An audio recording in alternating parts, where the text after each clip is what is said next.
Système de l'exercice 3.1.5. Donc, la matrice A, première ligne, ça va être 1, 1, 1.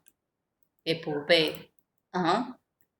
Deuxième ligne, c'est A, B, C. A, B, C et puis D, second membre. Et finalement, A2, B2, C2, D2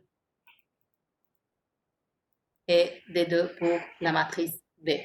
Donc, premièrement, pour utiliser Cramer, il faut trouver le déterminant de A, donc qui est le déterminant de la matrice qu'on vient d'écrire. On remarque pour calculer le déterminant de A, c'est plus simple de faire quelques opérations élémentaires. Donc, colonne 2 moins colonne 1, puisqu'on a 1 et 1, et colonne 3 moins colonne 1, puisque pareil, on a 1 et 1. Donc, la première colonne, c'est la même. 1 moins 1, c'est 0. B moins A. Et finalement, B au carré moins A au carré. Pour la dernière colonne, on va avoir 1 moins 1, 0.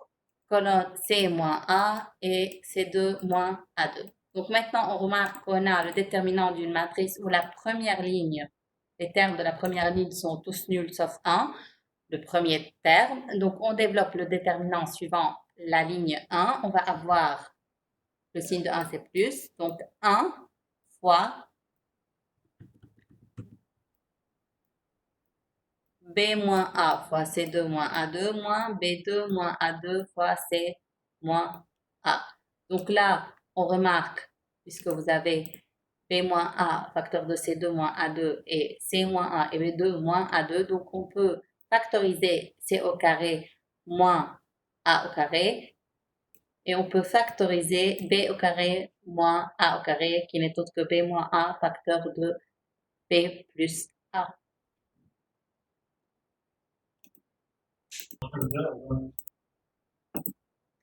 Donc maintenant, on factorise par B moins A et C moins A. B moins A et C moins A. Donc ce qui reste du premier terme, ce premier terme, ce n'est autre que C plus A. Et ce qui reste du deuxième terme, ce n'est autre que, ça c'est le second terme, ce n'est autre que moins B plus A. Moins ce moins-là avec B plus A. Donc moins B, moins A. Finalement, le déterminant va être B moins A, facteur de C moins A, facteur de C plus A, moins B moins A, qui n'est autre que C moins B. Donc, puisque ce système est un système de Cramer, donc le déterminant de A ne doit pas être nul. Donc, B moins A et C moins A et C moins B sont différents de 0. Et cela est possible. Pourquoi? Si vous reprenez l'exercice, vous avez A, B et C et D sont des réels distincts. Donc, vous avez B différent de A, C différent de A et C différent de B. Ainsi, le déterminant de A est non nul. Maintenant, d'après Cramer, que vaut X, que vaut Y, que vaut Z, X c'est déterminant de A1 sur déterminant de A, Y déterminant de A2 sur déterminant de A, et Z déterminant de A3 sur déterminant de A. Donc, on a déjà calculé le déterminant de A. A1, c'est quoi? Donc, on remplace la première colonne de A de la matrice A avec B. Donc, on va écrire première colonne 1, D, D2, et puis les colonnes 2 et colonne 3 de la matrice A. Comme ça, on aura A1. Donc, voici A1. Deuxième remarque, A1 ressemble beaucoup à la matrice A initiale. Donc, c'est la même chose. Ça, c'est la matrice A. Et ça, c'est la matrice A1. Donc, si vous allez calculer le déterminant de A1, c'est pas le même que déterminant de A. Il faut juste remplacer le petit a avec D. Parce que colonne 2 et colonne 3, c'est les mêmes. Et dans cet exercice, il y a une particularité que le second membre, c'est 1D, D2, alors que colonne 1, c'est 1A, A2. Donc, c'est le même calcul, mais à la place de A, on va avoir D. Donc, sans refaire les mêmes étapes, directement, vous pouvez écrire que ça va être B moins D, C moins D et C moins B. Maintenant, si on passe à A2, donc colonne 1 et colonne 3, ce sont ceux de A, alors que la deuxième colonne, c'est le second membre B.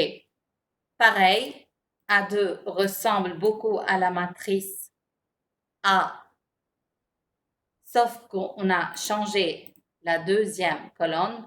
Donc ça, c'est la matrice A2. Et si je vous montre de nouveau la matrice A, c'est la même chose. On a juste changé la deuxième colonne. Au lieu de 1, B et B2, on a maintenant 1, D, D2. Donc, c'est le même calcul, mais à la place de B, on va trouver, à la place de B dans le résultat, on va trouver D. Donc, c'est pour cela qu'on a trouvé D moins A, C moins A et C moins D. On a remplacé D au lieu de B. Donc, à la place de B, on a écrit D. Finalement, A3, donc, on remplace la troisième colonne de A avec B. Ça, c'est la troisième colonne de A3, ce n'est autre que B. Et la colonne 1, colonne 2, ce n'est autre que colonne 1, colonne 2 de la matrice A. Donc, le déterminant de A3 ressemble beaucoup au déterminant de A, mais dans ce cas-là, tout ce qui change, c'est la dernière colonne. Au lieu de 1, C, C2, on a maintenant 1, D, D2. Donc, c'est le même résultat, mais au lieu de C, vous devez écrire D. Donc, ça va être B moins A, D moins A et D moins B. Il n'y a pas besoin de refaire tout le calcul des déterminants de A1, A2, A3. Ainsi, X, c'est quoi? C'est le déterminant de A1 sur le déterminant de A. Donc, déterminant de A1 sur le déterminant de A. Vous pouvez remarquer que vous allez simplifier par C moins B. Vous allez trouver B moins D fois C moins D sur B moins 1 fois C moins 1 parce que vous avez simplifié par C moins 1. Pour Y, donc vous allez écrire le déterminant de A2 sur le déterminant de A, qui n'est autre que B moins A facteur de C moins 1 facteur de C moins B.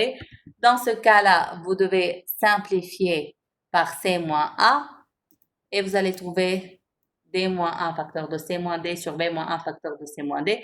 Finalement, Z, c'est quoi? C'est le déterminant A3 sur le déterminant de A.